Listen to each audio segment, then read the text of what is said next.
I know mental illness is a subject that many people would prefer to keep quiet about, but I'm not keeping quiet about it because of the very high price that my family paid for keeping quiet.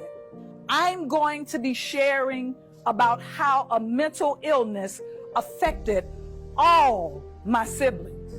Now, the National Alliance on Mental Illness shares this list of common signs of mental health conditions, and I'll name just a few of these unusual behaviors.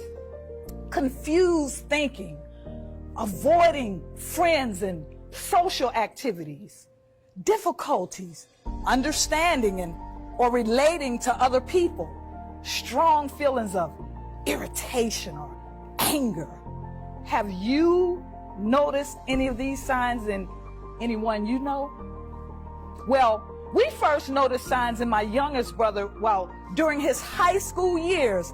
One day in the school cafeteria, he viciously attacked another student with a handful of forks. Over time, there were numerous incidents where my brother posed dangerous threats to others in the community. He ended up in the local mental health unit and was diagnosed with schizophrenia. Then my middle brother visited relatives in Miami and had only been there a short time when my aunt called my mama and said he needed to come home immediately because he was acting strange. He would sit glued to one spot for hours, chain smoking cigarettes all day and just staring into space. Unusual behavior. You see, my oldest brother became acutely ill with a bleeding ulcer, refused to get the necessary surgery that he needed to correct the problem, and chose to just suffer in silence, becoming extremely depressed. He too ended up in the mental health unit and was diagnosed with bipolar disorder. Sadly, none of my brothers received the treatment that they needed when they needed it. And by the time they did, it was too little, too late. You see, my family didn't connect the unusual behaviors with the mental illness. We just passed it off as they were just going through something. Now, I know you're probably wondering where my brothers are now, huh?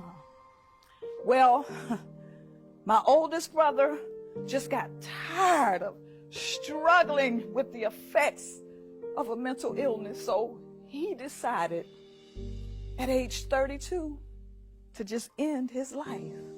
My middle brother hasn't been seen in over 20 years. It's like he just vanished into thin air. And my youngest brother has spent the past 33 years in a mental health facility.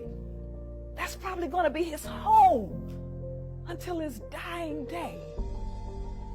Now, my painful and traumatic experience surrounding sibling mental illness mandates me to speak up and speak out about it. Because if I can prevent just one family from experiencing what my family experienced, I would consider that a huge win.